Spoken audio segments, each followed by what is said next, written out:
I'll just press start. I mean, you get a flashing light or something. I don't cut anything out now. I just sort of just get it started. Just go three, two, Yeah. one. Then I've developed a Twitch. It's all just a bit hairy. So yeah, Jack, I'll just start doing my little vocal normal bitch boy bit. Hello, welcome to another episode of Sit Down for Stand Up.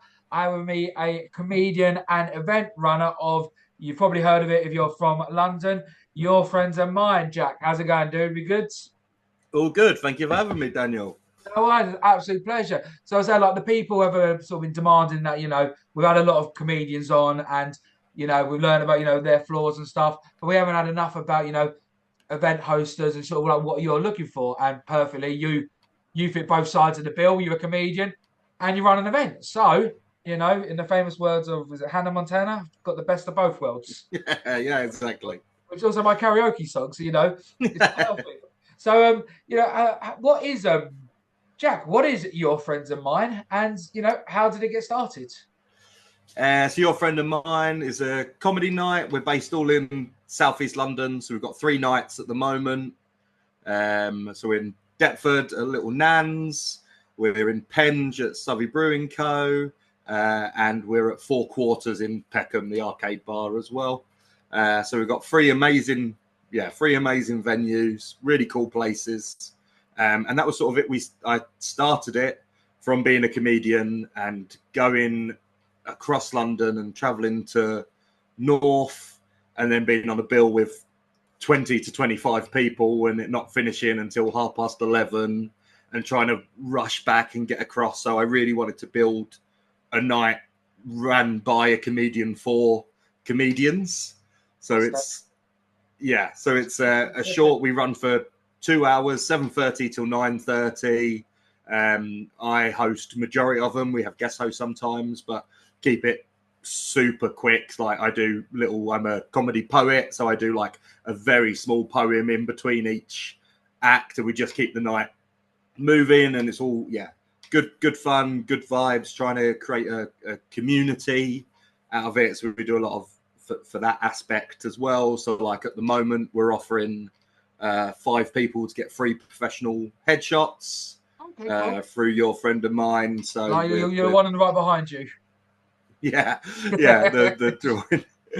So we're trying to do stuff to sort of give back as much as possible. So sort of a few nights that I run a light competition, I call it, because there is a competitive element, but like to vote and to win, but it's very easygoing. So like light note work is fine. Doing stuff like trying new material is absolutely fine. There's no real big part of it. It's to get people to tighten their 5 or to try new stuff and get where they want it to be. And then through there, we can progress people to doing longer spots. So like some of the other ones, I do up to 15s. We've just been doing work in progress spots. So people doing an hour for the first time, half an hour for the first time, even 20-minute club spots for the first time. So to get people developing and coming through, because you're not given that opportunity anywhere. And that was something I really found. I was like hit consistent 5 starting off, great, develop 7, 8, 10s, and then was getting a few 12 to 15s places.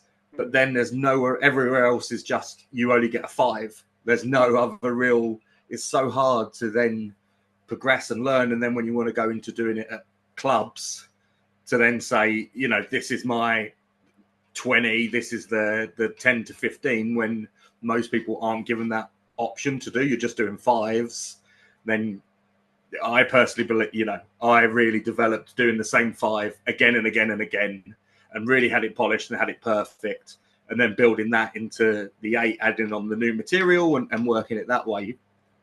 But if you do the same 5 again and again and again, and then you have to do it again, you start to get sick of it. So people then get rid of good material too early because they want to do new stuff, because you're only given that 5-minute spot, which then is so hard to make anything different in, because you're either doing a brand new 5, and that's why so many people then when they go to 10, 15, 20s, or even when they're writing split bills, they've got all this great material, but nothing that fits together.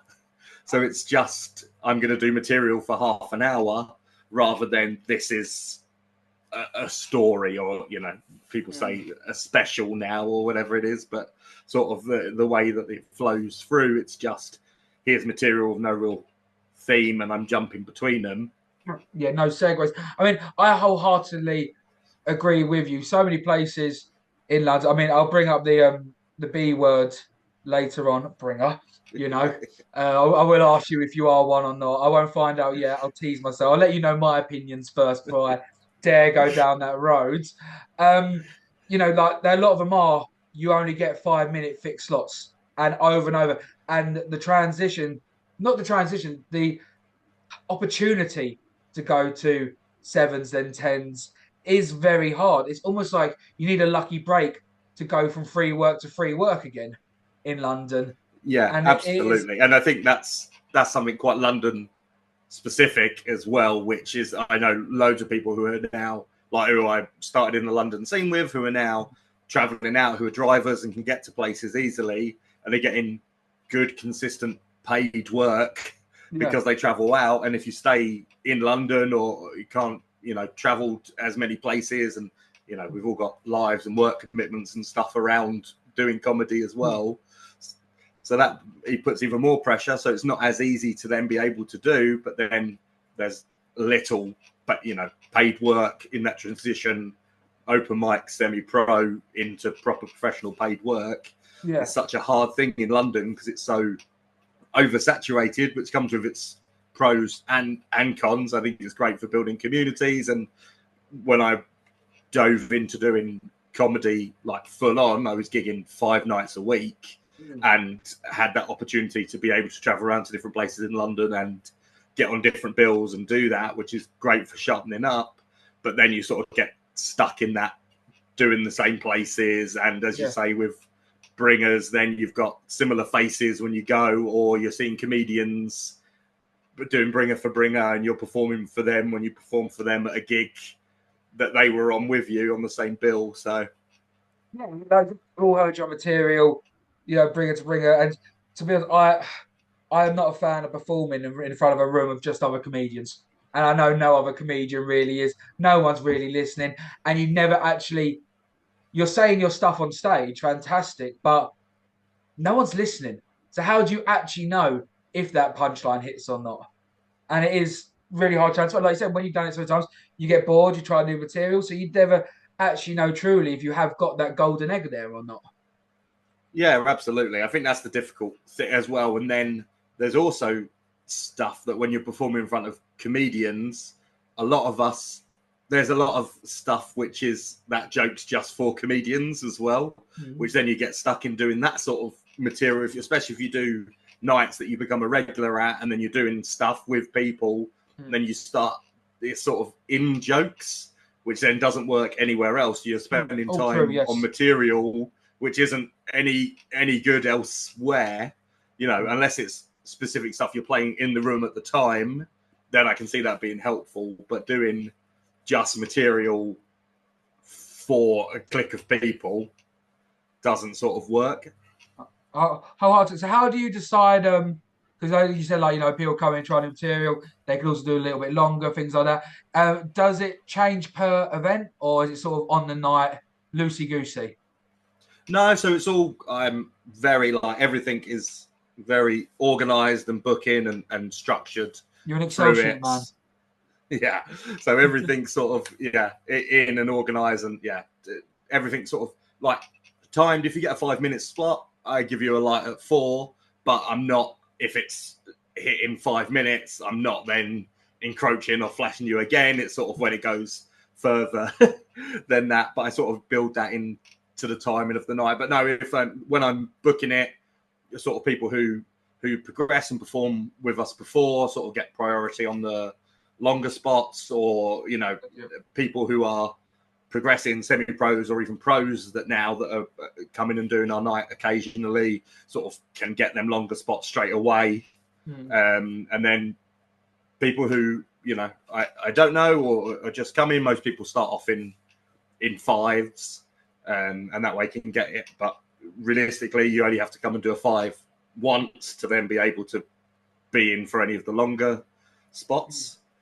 Okay, so if someone says applying for the first time, okay, I just always use myself as an example. If I was applying for the first time, what would you want from me? What would be the process of applying to do a spot? So it's the Your Friend of Mine Instagram page. It just slides straight Always into through the, Instagram. always through Instagram. Nice Yeah, and just simple, like yeah. there is an email address as well, which is still monitored, which I think is on some of the like Facebook sharing. They do the gig lists and stuff We've like that. We've been on them forums, haven't we? Yeah. So some of them come through. But yeah, if you slide into the DMs on Instagram, it's the easiest way. And then it's just a clip of a recent-ish set. So it can be recorded just on your phone or whatever. It hasn't got to be all singing or dancing. So just so I can do. So we're quite... The policy of Your Friend of Mine is quite strict because we want to make a really welcoming, safe, caring environment, and that's sort of the main aim, to make it and to continue on this sort of community process that I want with it. So it's sort of that sort of, I watch a whole video. I know some people who run shows just sort of skip through, or some people don't ask for a video and just ask for what's the basic thing, but to sort of maintain that high quality of it, because we are an open mic night, but it doesn't say open mic anywhere on our stuff. We're working on getting pro shows going and doing paid stuff. We're already in conversations about putting on like Christmas corporate shows for businesses, which then will be paid stuff. So it's another way to sort of progress through. So it's sort of corporate's the big one, isn't it? So it's always, I want to put on the best quality nights to do. Like I charge £1 or £3 for tickets depending on the venue, and that just goes in. You get a raffle ticket, and we do a raffle half the time. So any money that goes into Your Friend of Mine nights goes back into it. There's never that, I don't think we've ever made a profit really. Everything's always sort of gone through. So it's running that community aspect of it. So I want to make sure that that's upheld, and that the people who are coming in want to be a part of that. If this isn't one that you come, you do your set, and you go. We're a stayer. I it's stay about 100%. celebrating everyone else. Yeah. I don't agree. I don't know if you're a bringer or not yet, so I will save that one for a little bit. I dig myself a hole or not, but I do think stayer should be, unless, example, do you know what I mean? Like, unless it's certain contingencies, like, like, woman, you need to get home safely, fine. Or, do you know what I mean? Like, look, I've got work 6 o'clock in the morning, fine. But general etiquette, people have listened to you, you listen to them. Yeah, I think that's exactly, and I've had times that I've had stuff, some other work and stuff that I do. I have to be up at 2:30 in the morning. Yeah. So sometimes after a gig, it is that. So if it comes to the half or whatever, if I'm put on, I never really ask to go early. But if it is done and it's a half time, maybe I'll broach the subject for it. But I'm a big believer in stayer, because you never know what you're going to see. And, I'm not talking about thieving jokes, but I think seeing stuff from other people's material can spark something in yourself as well.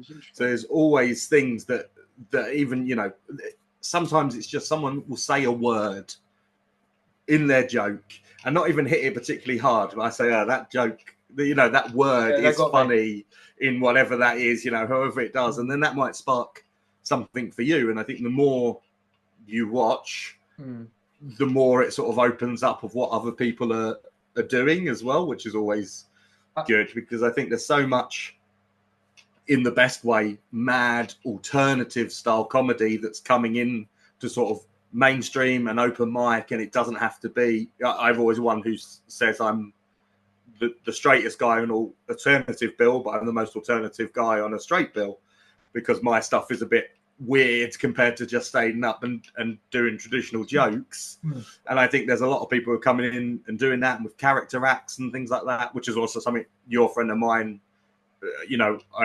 we've always got a few alternative acts on the bill, and we do musical stuff, and it's always about getting that mix and having a real mix of different people as well. A really good quote recently. I can't remember who it was or the exact wordings, but it was like, comedy works best when you're seeing it from each people's different perspectives. Oh, it's basically how to sum it up. And I think that's great because it is, you know, a friend of mine recently was saying about like his South Asian and was doing a gig or applied to a gig, and I said, oh, we already have a South Asian, so, you know, bit of overlap. And then it's 8 you and I, white guy with glasses, on the bill. And then he said, and they all talked about their girlfriend all night. And it was like, there's so many people doing the same material that to try and get that mix of different stuff. So I do, poetry. Then we have someone do musical, someone do character act, and then some storytelling and some deadpan and more traditional. And then that makes a great evening because everyone's getting a little bit more spotlight. And I think that's why when you're on an alternative bill or you go and do these sketch off competitions or whatever, everyone's doing very different things, but it's in that similar bubble.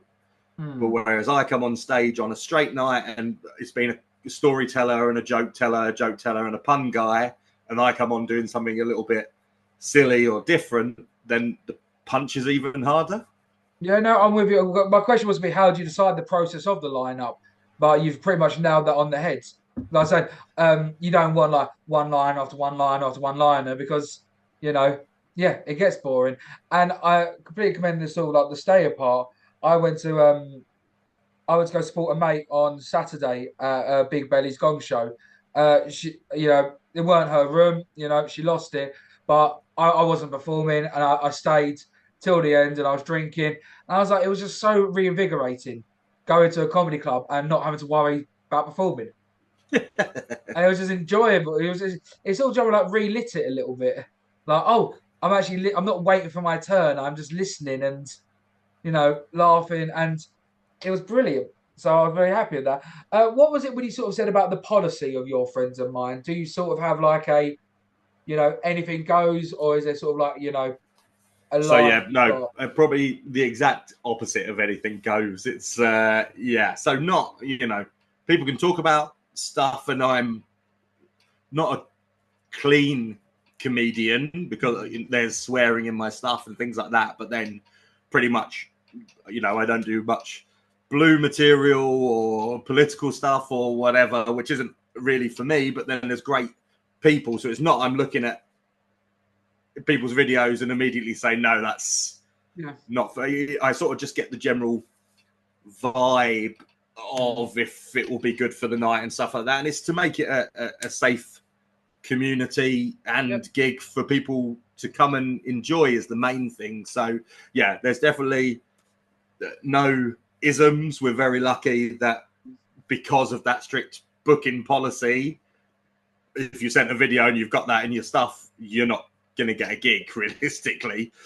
So we don't have people on. So there hasn't been times that I've had to shut people down during their sets or anything like that. So because we have that, but that would definitely be, you know, if someone sent me a clean video and that was their 5 minutes when they first started and now they're doing horrendous stuff or really dark things, it's not there. You know, this is not the night for that, and that's not the sort of way that we bring it. And it's not that I'm against that, and I think people can do dark comedy really well. I think if there's craft put into it and you've made a joke and created something, then I think that can be great. Even if it's not really to my taste, that can be fantastic and hilarious. Yeah, absolutely. But if it's just, which there are people doing, saying horrendous things just for the sake of saying horrendous things, then I think that's when there's a problem. And there's sort of, I've been quite outspoken at times about, I did a gong show, one of the big London clubs, and it was all male lineup, and a guy got up on stage and started doing sex assault jokes, and the club have a card that they can use to vote you off, and 2 of the audience went to vote them off. They didn't get the 3rd, and the venue also didn't kick them off, doing these terrible rape jokes, sex assault jokes, misogynistic, really terrible stuff. and got through the full 5 minutes because one dickhead with a card, some young idiots didn't want to put it up. And it was just, there was no joke, there was no laughter. It was There's no just, skill set behind it. There was nothing. You're just obviously saying things to get a rise, or, you know, in that way. And I think it makes people in the room feel uncomfortable, you know, who might not express their opinions. But and to do it on an all-male lineup as well is absolutely mad, because then, you know, it's making us feel uncomfortable when it's not against us, you know, in a way. But then I think that's one of the big problems in comedy, that people aren't speaking out enough about stuff. And it's sort of, I put this on my Instagram and stories, and then now people have come to me at different times and said, oh, this happened at so-and-so's gig. And then now there's a nice community of people who are like, watch out for this, or, you know, for different people. There was something at another competition that someone just got their dick out on stage. That's wrong straight away. Like, that's there's no comedy side to that. Like, and there was no warning, and under 18s, there was no under 18s in there, but were allowed in there. So there wasn't any, but there could have been 14. It was a 14 plus show. So there could have been a 14 or 15-year-old, and then a guy was going up on stage getting his dick out. No, that's it's recent times. Yeah. Past fucking hell. That's no, even less than that, probably. Mate, that's well, I got like a couple of like questions I was going to ask after that, but I'll go to them in a second. I mean, I spoke to Alice Frick, who does Laughing Labia, the all women's night, and she told me something, and it's actually stuck with me a little bit. Be aware of like who's on after you and the bill, because if there's a woman on after you and all your material is like, oh, my ex-girlfriend was this, then it instantly sets them up for a harder time, because you put a negative connotation on females. And I'd never thought about that before. And no one's perfect, but it was such a learning curve for me as well. So it's something I've become like more aware of. And and that's it is a huge problem in comedy with that, especially the way that female and non-binary and non-male comics are treated and sort of belittled. And I think it is it's a very, as two white comics, but it is a very white male comics game, and for everyone else is on a slight undercard. So as much as we can do to sort of lift people up, so that's why, you're a friend of mine, we have not so many women like that, but we have so many women on the bill. I always try to make sure, that I can book half the bill first. I always book non-male spots first to make sure we get in. And then it's sort of funny that running through the sort of competition bit that we do. So every 6 months we do a Champions of Champions. So first and second place from the Deptford competition all come back. And then it's another, light competition, but a lot of fun and enjoyment to have, and building that community thing again. And most people who win our nights and come second are not straight white men.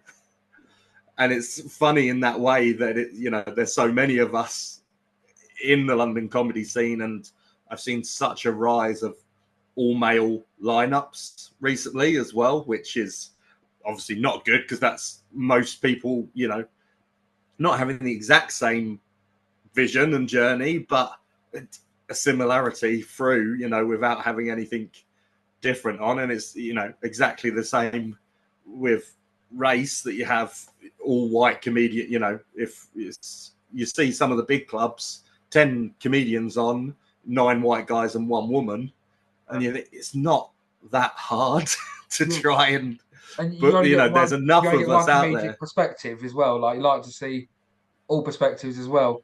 I mean, but I think we all can be a little bit guilty of it. I mean, because I called up my mum last night to tell her about how this is all going and stuff. And I said, like, so far, like, this is episode 44, 45. I've had about 28 men and about, the other side, I can't do the math. I don't know why I should talk about, and 15 women. But I was sort of saying to her, I was like, I haven't had a black woman yet. And I was like, but I've asked, I've messaged, but none of them got back to me. So I don't want to be portrayed that way, but I have extended the invitation. Which it is a difficult thing because there are fantastic 1,000,000% black female comedians on the circuit. Yeah. And it's sort of, I don't gig as much as I used to now, running these nights. So I do these a bunch, the Your Friend of Mine's a bunch a month. And then I have another project, not another quiz night that I do. So some of that. And then it's like a couple more gigging.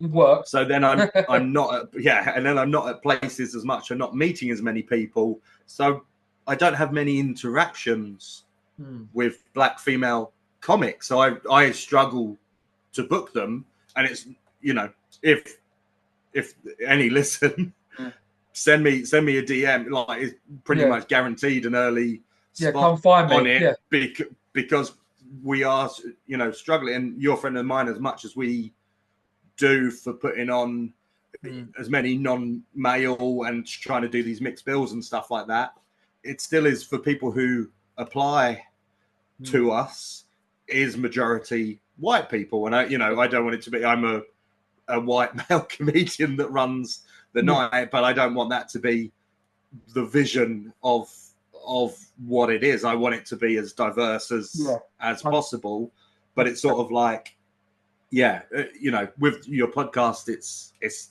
different with reaching out, but it's sort of, I don't really want to reach out to people when there's so many people already applying as well. I've got, I've got the messages is just absolutely full. I try and watch, videos each day and try and get through, and I have a massive list of people who's applied. So once you apply, you'll go in to the list once I've reviewed the video, and everyone gets their shot in turn. But it is, as we've sort of grown and got that good reputation with comedians and people enjoying it, and then with people doing the progression spots, then takes away time from new people. So it's sort of getting that balance right. And I had 2 other nights.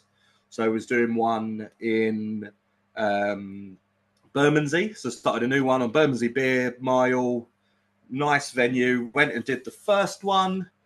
Was good. Sort of learning it. We didn't have much time to promote it. So it was a heavenly, the people who were on the bill made up majority of the audience. And then we had maybe 6 or 7 audience members in there proper who didn't know anyone, wasn't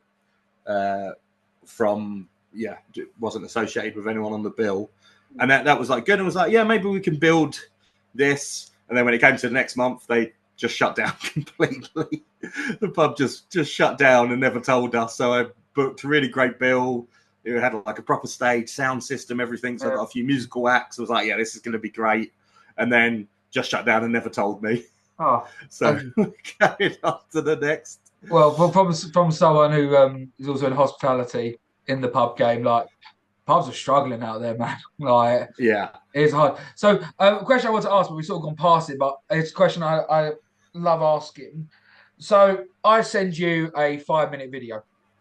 Yeah, you look at it and you go, love it, no ism, nice, clean. You've never met me before. Yeah. Do you want me to come do that exact same set I've sent you, or is that just a vet process? I don't mind. Yeah, it's a vet process. I'm happy that you're coming. My not motto, because I don't really want it to be, but sort of the Your Friend of Mine thing that goes with it is I want to offer you as much progression as possible without payment, because I don't get paid for I can't run it. If I could pay everyone, I would, but we just physically don't make enough money. And it's also like a two-way. Is it like a two-way street of trust? Like, you're trusting me to put on stage. I'm putting my trust. You're putting your trust in me. I'm putting my trust in you that you're giving me the stage job. You got to put your trust in me that I'm not going to go up there and be a dick. Well, yeah, and I think I'm 6'5", huge guy. If it came to I'm not intimidating in any way, but if it had to be of someone doing material that doesn't fit with the night's police, then definitely I would step in. It wouldn't be something I'd be worried about. And I think that's, you know, and I've sort of said before that if I go to someone else's night and people are doing horrible material and it's something that's allowed and goes there, I'll talk about that. You know, I won't do my set. I'll just go up and talk about that on stage. So it's very much, you know, I'm not just trying to do it for show or to be, oh yeah, look at me, I'm so great for doing it. You know, it's real beliefs that I have, and not just for comedy. You know, you take it into to everyday life with it. So it's sort of that, and then through that and talking about it, people, someone messaged me recently that they did a gig and it was a quite experienced MC and then quite a new act, and sort of some weird stuff was said throughout it. And then they just went up on stage, went to start doing their material and said, actually, I don't like what's happened here and I don't think I'm going to do it. And I think that's, and they're like left, which obviously you're giving up your stage time, which is precious for us as well. You know, we obviously need it while we're trying to do, but that's where does the level stop? And that's it sort of for me. If it was my night didn't feel good or safe, or I know it wasn't running that, I just wouldn't run it anymore. And that's sort of the venues have got to work in that way as well. So like my venues are amazing. They all give me the space. They all help publicize the night, like really push it in Penge. They brew all their own beers and they do drinks for the acts as well, which is something that they can offer. And like Little Nan's did some pizza and drink discounts and stuff like that. So like little things that they can offer. But obviously I do come from a hospitality background as well. So I worked like 15 years. I was like a general manager of places. I worked at flagship places in central London. So I come at it looking at it both ways. And that really helps because I'm looking at it from a hospitality point of view. So then I'm also looking at the bars and their service and stuff like that. And how that would... And because that affects the night as well. If you have a little break. So, you know, I always try and get that bit to say to the bar team, oh, we're going to go for a break in, you know who's on last. So you say, oh, in 10 minutes, probably we're going to go for a break, and try and give them that time and try and run to time and stuff, you know, helps with it. And then they help the night. And then you want to go to places, you know, I don't want to run a night in a shithole with terrible people drinking there, because if they're their regulars, they're going to want them to stay and drink. And if they're there heckling a comedy night, then it's sort of that difficult thing that no matter how much push I give to them, if the venue's not into being inclusive and welcoming and sort of working through it. So I've gone, completely off topic and round. It's a persona you create, and you got to. Everyone's got different principles in life, but you've got to stick by your principles. You can't sell them out just for 5 minutes on stage. Yeah, because you'll beat yourself up after that. Absolutely. So bring it all back round. You can do any material, new or old or whatever, but as long as it sticks between keeping it a safe and nice environment. And that's the thing, because we can make a joke about something and half the people in the room, or even more than that, 75% of the people in the room could say, yeah, great joke, really funny. But if 25% of people feel alienated at that same time, then it's already shifted the room. And then if you do a joke that does that to somebody else, then half the room are not having a nice time. And then either if you're in the room, you've got to go up and perform thinking, well, this guy's just said so-and-so about, you know, my race or my ethnicity, my religion, anything. So it goes, the whole way round it. So as long as you stick within, as I say, I don't mind people using notes, trying brand new material, doing something completely different. We have character guys that come and do the first time, do a character or a set, see what it is, and maybe you're going up with 2 jokes and a new outfit and seeing what builds from it. But you're given that time and space and respect, because that's it. You've respected me by wanting to come and do the night. I respect you by booking you and putting you on and giving the time, and we make that nice atmosphere together. And then that also works in the other way, that when something's not working, not to call it and say, oh, that's new, which, you know, you could do from time to time, and people do it. But I think you learn a lot in that room. And if something's not working, or you're trying something and it's not getting much, then maybe switch into the gold. Yeah, I think it's always a good way to have, you know, I'm a firm believer in have your starting joke should most of the time be your starting joke. You're coming on the stage, you're doing, and you sort of hit it with the big one. Yeah, hit and the then ground running. go off into whatever you like. I think going on with a new starter is tough, but you have to sell it. So even at the moment, I'm working on, even tonight, I'm going to do something for the first time, sort of something new and different. But the beginning of it is going to echo what I do already in another part of my comedy. So yeah, try and put that bit around it. I'll mix and match it. So I will ask the Voldemort of names when it comes to the comedy world in London. I don't know yet. Are we a bringer? We're not a bringer. No, we're. So that's people with no friends. I love it. I'm one of them. Your friend of mine, started, as I said, because I was traveling over to North London and having to find people and scramble. And when I was gigging 5 nights a week and 4 of them are bringers, you're trying to get people to do it. I'm married. My wife was coming to a bunch, but she's also got a stressful job in the day. She's got to put up with me the rest of the time and then live her own life and come in and sitting through sometimes 15 acts doing, you know, brand new material. If you're going to some nights, it is a slog to get through. So that was exactly, I wanted to start something local to me. So I looked at a few venues very close. So like Little Nan's, the first one that we had, which is coming up to 2 years of running it there, is like 10-minute walk away from my house, maybe even less than that. So I wanted something local, non-bringer, and doesn't go on for a long time. So I was always quite for, if it's only people doing shorter sets, then I'd cap it at 12 acts on the bill. Is the very most. And then when we do the longer nights, it's 8 max on the bill if everyone's doing like 15s and longer stuff. To try and keep it as much in that time frame, 7:30 to 9:30.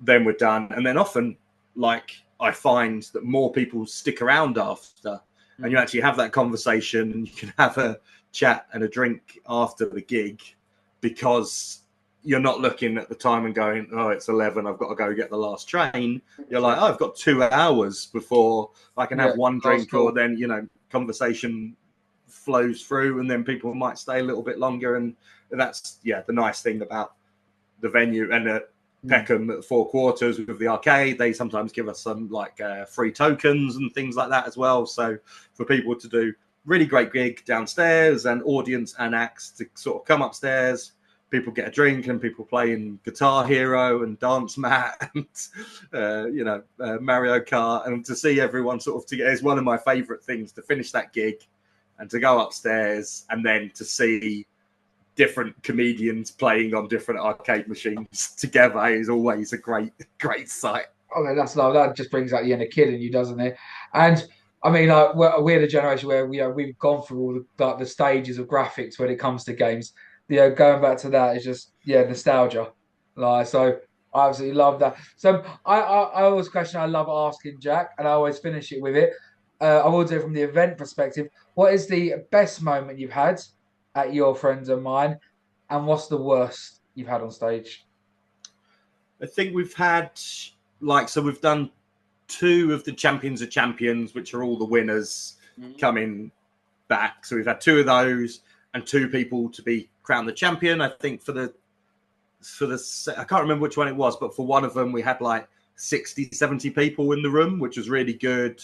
At the Little Nans, there's a balcony as well that sort of goes on. So like a mezzanine, you can look down. So it's a really great space because when it's quiet, you can fill it nicely. And when it's busy, it can sort of expand. You can get more stuff in. So that was really special doing that. And sort of everyone brought their A game, and people, and running it as a non-bringer, weirdly, I find more people bring people.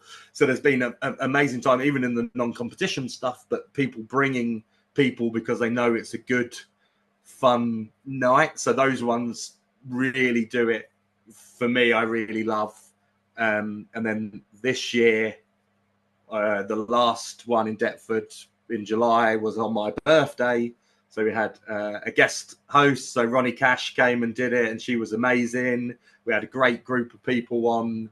Some people doing like not previews because it was only like 10-minute set, but testing out stuff for their Edinburgh runs and things like that. Like really great night. I did a really short set as well on it, but just to be there and watch it and to sort of not let go of it because I couldn't, I'm always doing the timings and stuff like that and sort of the admin side of it. But I think definitely going forward, that's something we're looking at. A part of that progression and community thing is getting people doing their first emceeing gigs and people who've got that promise and building in. And, I'm when I worked in hospitality, good manager of people and, that building of a togetherness. And I think that's all coming together in this comedy night using that experience, which that means the most to me of us doing it. So not necessarily it being something exactly on stage, but sort of all these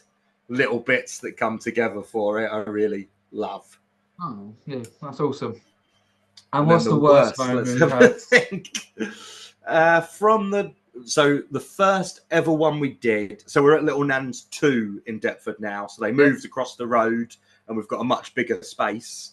But originally, so it's under a train archway and they don't have a proper door. It's just like a flap. Okay.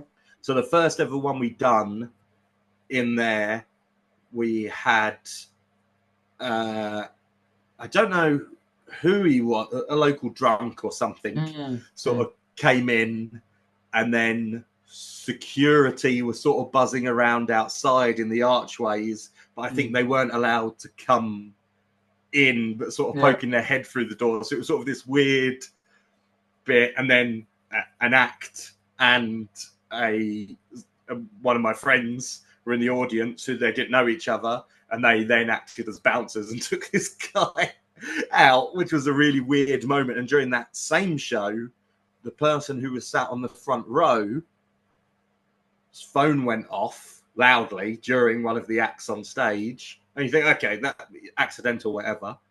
But they answered it. Oh, no, unethical, yeah. And then was talking on the front row. And the guy on the stage was sort of looking at me like, what shall I do? What the hell, yeah. So sort of like, hey, if you're going to be on the phone, you need to go out. And then they did go outside. But it was just such a weird, like the first one that I did, I was a real learning curve. Because obviously you sort of know how to run it and stuff. And it's still successful and a great night and really enjoyed it and everything worked. But it was sort of learning them other bits through. And it's sort of that weird, now when I'm doing the introduction at the beginning of the show, if there's a lot of young people in the audience, you don't need to tell people to put their phone on silent because none of us have our phone on loud. Yeah. If it's an older crowd, which we do get at some of the other nights, especially like the Penge nights, is something to mention. And then you see them all look and double check it, which is sort of, that different bit. So I'm very lucky because of the booking policy and getting people in that we haven't really had a really difficult situation arise from there. And you've got the normal thing, sometimes microphones go down, or we're very plug and play, very low budget. It's a microphone and a speaker that I cart around and one banner, and stuff like that. So it's very low technical side of it, that the music's played through Bluetooth speaker, and yeah, so it's very low on there. So sometimes you can get gremlins in the system, but apart from that, everything's been fairly smooth running. We're very lucky that it's worked out that way. Oh, I absolutely love that. And Jack, on the last one, why should people come to Your Friend and Mine comedy night as your final sign-off message to them? Well, I think for comedians, if you want to be, a part of our community, you want to adopt this way of progressing and helping each other. And, we're going to start doing writers' rooms. I run a comedians curry club once a month as well, that we go and have pints in central London, and then we go for a curry, which is a really nice thing. So sometimes we've had like 6 people go. This next one is like 21 people going. So sort of fluctuates through, which is nice, and time to actually talk. And it doesn't have to be about comedy, but you're actually getting time that's not 5 minutes before the first act goes on, and then that 15-minute interval. And some people are thinking, was I good in that half? Some people are thinking, what am I going to say when I do mine in a minute? So for that bit to come and be part of it, it's always, great fun nights, really good atmosphere is what it's built. No matter if it's a small audience, a big audience, it's always going to be good, fun vibes for it. And then that goes across to audience members and people who want to come and watch live comedy, that we've got great quality acts. We've got pro comedians trying stuff, people doing things before they're going in and doing club material. And then you've got the best people doing 5-minute stuff that are sort of getting ready for that progression and to do longer things as well. Move on up. And what night do they usually fall on? So Deptford is on a Wednesday at random. I pick it, look at the Instagram, Your Friend and Mine comedy. It's just a random Wednesday each month that I do that. Penge is on the 3rd Thursday of a month, so sort of falls in the middle or towards the end, depending on the month. And then the last Wednesday of the month, we're in Peckham. Okay. I mean, guys, if that was too much for you, it'll be in the comments below in the description. Will be a link to the Instagram where you can look at it all and where you can apply for spots. Or if you want a good night out, go have a laugh. All the information will be there. Jack, absolutely brilliant, bro. Thank you for coming on. And thank you very much for having me. I'll check it out myself. Amazing. Yeah, please do. Awesome. Cheers, Jack. Have a good one, man. Cheers.